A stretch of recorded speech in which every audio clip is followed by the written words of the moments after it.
in Zambia, connecting you to the newsmakers and events that make news in the global village.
Good afternoon. This is the 5FM Radio Main News. The headlines.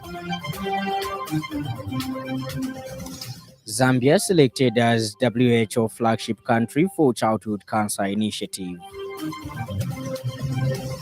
New Era Democratic Party urges government to take responsibility amid US aid concerns. No water, no power. Port Sudan reeling after week of attacks. This bulletin is also live on our Facebook and YouTube channel, 5FM Radio Zambia. With the details, my name is Lance Sannie Banda. Health Minister Honorable Dr. Elijah Muchima has announced that Zambia has been selected by the World Health Organization, WHO, as a flagship country under the Global Initiative for Childhood Cancer. The country is also the only African nation among 6 globally chosen to benefit from the global platform for access to childhood cancer medicines. The platform, led by UNICEF and the Pan-American Health Organization, PAHO, aims to improve access to life-saving cancer medications for children in low and middle-income countries. Dr. Muchima made the announcement during the commissioning ceremony of an expanded pharmaceutical storeroom at the Cancer Diseases Hospital in Lusaka. The newly extended facility, 10 times the previous storage capacity, will allow for safe and efficient storage of cancer medicines for up to 3 months. In March 2025, Zambia received its first critical consignment of childhood cancer medicines under the global platform. Dr. Muchima also expressed gratitude to the Clinton Health Access Initiative CHI for its continued support.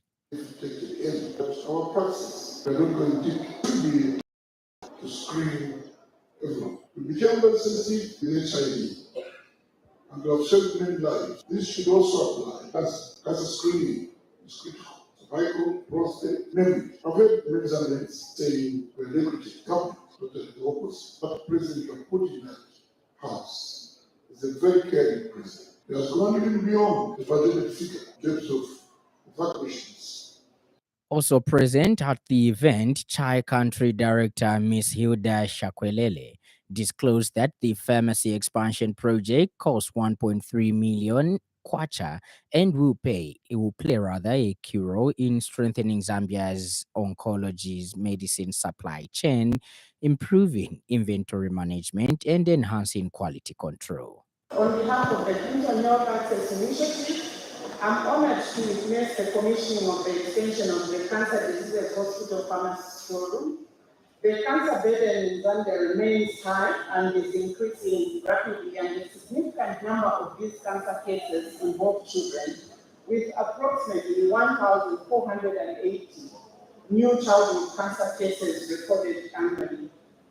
Given the high burden of cancer in the country, CHI, in partnership with the Cancer Diseases Hospital through the Ministry of Health and other key stakeholders, began working in 2021 to address major challenges in access to cancer treatment in Zambia. The New Era Democratic Party has called on the Zambian government to stop attributing national challenges to previous administrations, insisting that current leadership must take full responsibility and develop lasting solutions to ongoing crises. In a statement issued today, Party Secretary General Simon Mwanza expressed deep concern over recent revelations from the United States Embassy in Zambia, warning that these developments could have far reaching consequences for the country. Mr. Mwanza has cited a viral video recently shared by US President Donald Trump, in which he highlighted that over 250 million United States dollars in American aid to Zambia had failed to yield meaningful results. Further alarming disclosures came from US Ambassador to Zambia Michael Gonzalez, who revealed that 20 million United States dollars had been spent by the US government to help Zambia procure maize from Tanzania in an effort to combat hunger. Shockingly, none of the 95,000 tons of maize paid for has arrived in Zambia. Adding to the concerns, Ambassador Gonzalez announced that the United States would be cutting 50 million United States dollars, which is approximately 1.4 billion United kwacha, in the health sector amid aid rather to Zambia, citing mismanagement and failure to safeguard vital resources. Mr. Mwanza has emphasized that the aid cut has both immediate and long-term implications for Zambia, a country already struggling with power shortages, high living costs, and food insecurity. The New Era Democratic Party urges government to formally apologize to the US government for failing to protect medicines and resources funded by American taxpayers, and also appeal to the American people to reconsider the aid reduction, as Zambia is in an urgent need of these funds to tackle pressing health challenges. We urge the President to take the following actions immediately. 1. Offer an apology to the US government for failing to safeguard medicines funded by American taxpayers. Number 2. Request the American people to reconsider their decision to cut aid, as Zambia is in dire need of these funds to address health challenges. Number 3, implement a joint task force to thoroughly investigate the misappropriation in the health sector. Number 4, cease attributing blame to previous administrations, as accountability lies with current leadership. Both the Minister of Health and the President should own the issue and decide lasting solutions. Number 5, allocate increased resources to the health sector immediately. Take necessary action to recover the stolen medicine from pharmacies that the US government investigated before they destroy the products. The Minister of Local Government and Rural Development, Honorable Gift Sialubalu, Member of Parliament, has expressed satisfaction with the implementation of Constituency Development Fund CDF projects in Mpika District. During a monitoring tour of the district, Honorable Sialubalu visited several key initiatives funded through the CDF, including the Mpika Urban Clinic Mortuary and Maternity Wing, the installation of traffic lights along the Great North Road, and the new modern bus station. He also met with beneficiaries of CDF loans and grants. The minister praised local authorities and community members for effectively utilizing the fund, noting that the projects are addressing genuine community needs and driving grassroots development. The minister further stated that these are the kinds of results the ministry wants to see because CDF transforms lives when used responsibly. Newly elected Football Association of Zambia FAS President Keith Mwemba has pledged to foster unity, inclusivity, and continuity as he begins his 4-year term at the helm of Zambian football. Speaking shortly after being declared winner at the reconvened elective annual general meeting AGM in Kabwe, Mr. Mwemba thanked the football family and immediately extended a message of reconciliation and togetherness.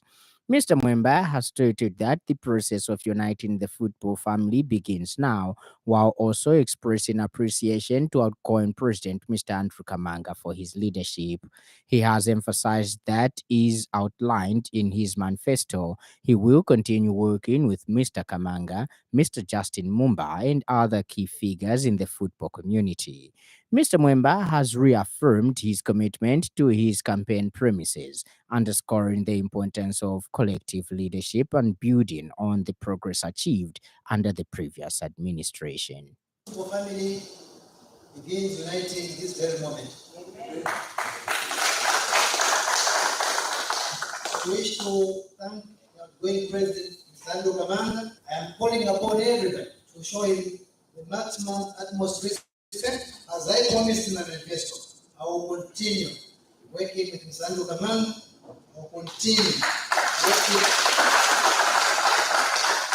Mr. Justin Mumba and the other members of the football family. Football is a game of love. There must be no divisions. I'm a football person. I can promise you one thing. I will not let you down. There will be no disappointment. We shall not disappoint. Outgoing first President Andrew Ndanga Kamanga, who served from 2016 to 2025, congratulated the new executive and expressed his gratitude to the football family for their support during his tenure. Thank you very much. Mine is to congratulate the incoming president, the vice president, the executive.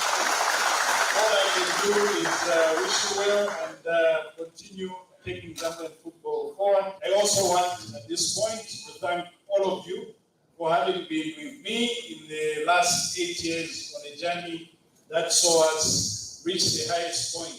Thank you very much and all the best.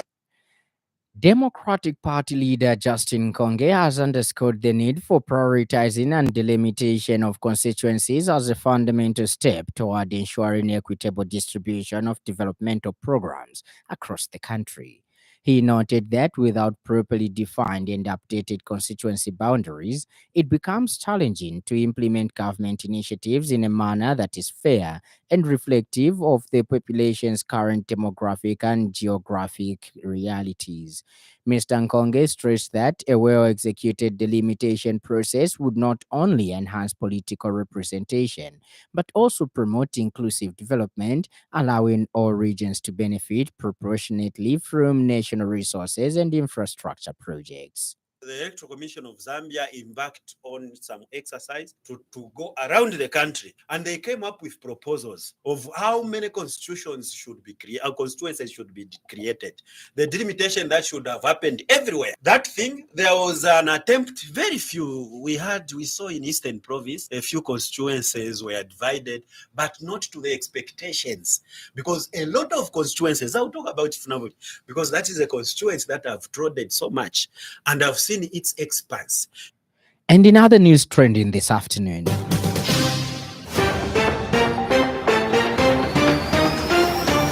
the government of the Republic of Zambia has officially commissioned the Kafulafuta water supply system project in Masaiti and Pongwe districts, Copperbelt province, a transformative infrastructure initiative that will significantly improve access to clean and safe water for over 1 million citizens.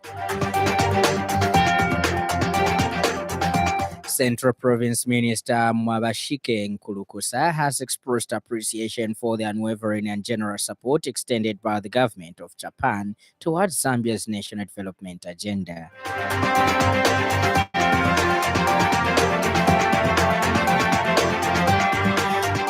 And in news from across our borders, a massive increase in the price of water is just one consequence of a week of aerial attacks on the Red Sea city of Port Sudan.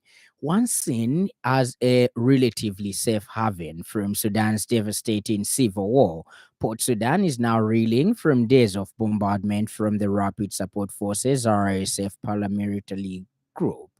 After 6 days of drone attacks, smoke is still rising from 3 fuel depots which were targeted. Rescue teams are gathered around the destroyed sites, but they are struggling to put the fires out.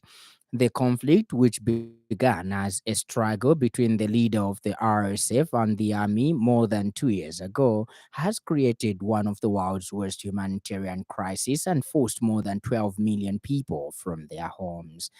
And in sports news, the Zambian Premier League ZPL extends its heartfelt congratulations to Mr. Keith Mwemba on his election as the new president of the Football Association of Zambia, FAZ. Mwemba was declared winner after securing 45 votes, beating the incumbent Andrew Kamanga, who secured 20 votes during the reconvened elective annual general meeting held in Kabwe. The ZPL management has stated that it looks forward to working with President Mwemba during his tenure as ZPL continues developing the league. Furthermore, ZPL congratulates the new FAZ Vice President Mutalengandu and FAZ Women's National Representative Colonel Priscilla Katoba and on their election. And now the weather report. Most parts of the country partly cloudy and windy at times. Weather conditions with a chance of showers over the eastern and northern parts of the country. Ends our weather report in that item, brings us to the end of the news. But before we go, a recap of the stories that made headlines.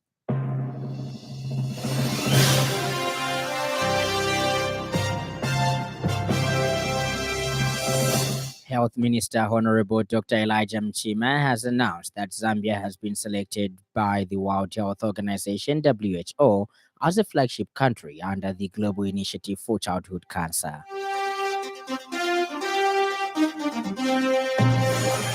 The New Era Democratic Party has called on the Zambian government to stop attributing national challenges to previous administrations, insisting that current leadership must take full responsibility and develop lasting solutions to ongoing crises. And finally, a massive increase in the price of water is just one consequence of a week of area attacks on the Red Sea city of Port Sudan. For more news, follow us on Facebook, 5FM Radio Zambia, and YouTube, 5FM Radio Zambia. And on behalf of the entire news crew and the technical department, thank you for listening to the Happy Hour of 5FM. Stay safe and stay tuned to 5FM Radio. My name is Lance Sannie. Enjoy the rest of the afternoon.